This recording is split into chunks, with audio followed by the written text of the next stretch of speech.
Good morning, good afternoon, good evening, wherever you might be, and welcome to a post on the solar system from within and without. A while back, I wrote a post on sunspots and eclipses that caught the attention of an astronomy blogger named Tallbloke. He has an interesting perspective about the solar system that is worth passing on. Long before Zarakova made the news by making a prediction of a cold spell that will be centered in the 2030s by doing Fourier analysis on the sunspot cycle and creating a simple equation that fit historical data over both long and short timescales, Tallbloke and Company had made a similar prediction much earlier, but by using completely different methods. And Zarakova and Tallbloke didn't know about each other at all when they made their predictions, so that's kind of a nice coincidence.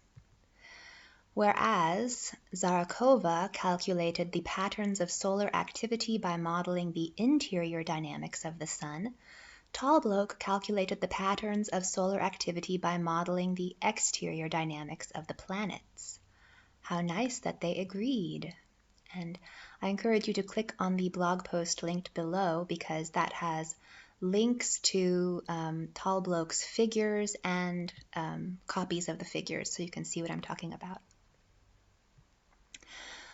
What is puzzling is why the astronomy community doesn't acknowledge them or agree with them, and why top physics journals retracted Professor Zarakova's paper on sunspots and solar activity, and they refuse to publish anything by Tallbloke, a guy who isn't affiliated with any institutes.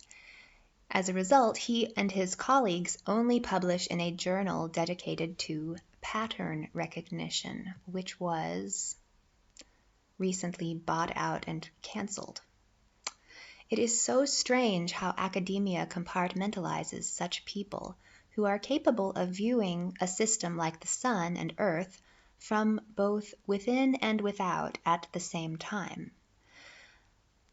I've been surprised to learn that not only are there people who have no inner dialogue or voice, there are also people who have no ability to visualize, and there are people who have no ability to assume two perspectives at the same time, as is required if you want to understand the sun or the earth from within and without.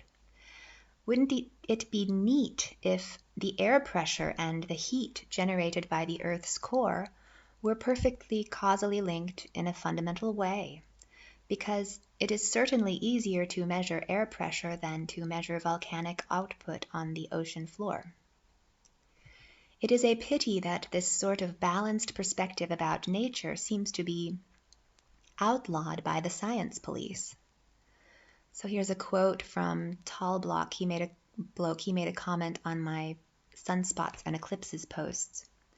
He was talking about the reaction of how this journal he published in was canceled. He said, "That didn't prevent the IPCC from leaning on Copernicus and getting the journal shut down 20 days after we published in the special issue. But they weren't able to force a retraction of the papers, and they're still available at Copernicus via my website here." So he has a link there. 6 years validation by the data since publication, and we await the next 5 years to the peak of solar cycle 25 with great interest. What is nice about both Zarakova and Tallbloke's methods is that they make testable predictions, and that is really the only way to do science. The only difficulty is that one must live for a rather long time to find out if the predictions were accurate. So I wonder if the sorts of figures that Zarakova and Tallbloke have published will survive for the next 100 years so that our kids can check and see if the science was accurate. I have my doubts. And I wonder if these doubts are motivated by my belief about how the economy and the climate are tied together. Because, there's a tendency for ideas to disappear and re-emerge periodically. And there is an incentive for people to not understand how the climate drives the economy or to try to anticipate it, because you can make money off of that if you can accurately anticipate it.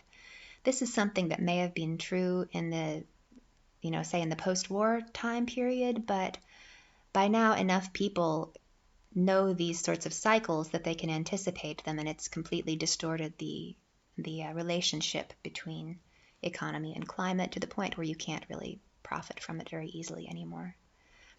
But, of course, if this information gets hidden again, then people can profit from it again. Thank you for watching this post. Please check out my other ones. I write satirical fiction about science culture. I have a couple of novels about that, and I'm also working on a pop science novel about the myths of modern physics. It's pretty much done, but it's looking for a publisher. If you follow my blog, you might be able to help support that effort and help ensure that the sorts of ideas that tend to disappear, maybe they will survive this next cyclical shift. Thanks again. Tune in next time.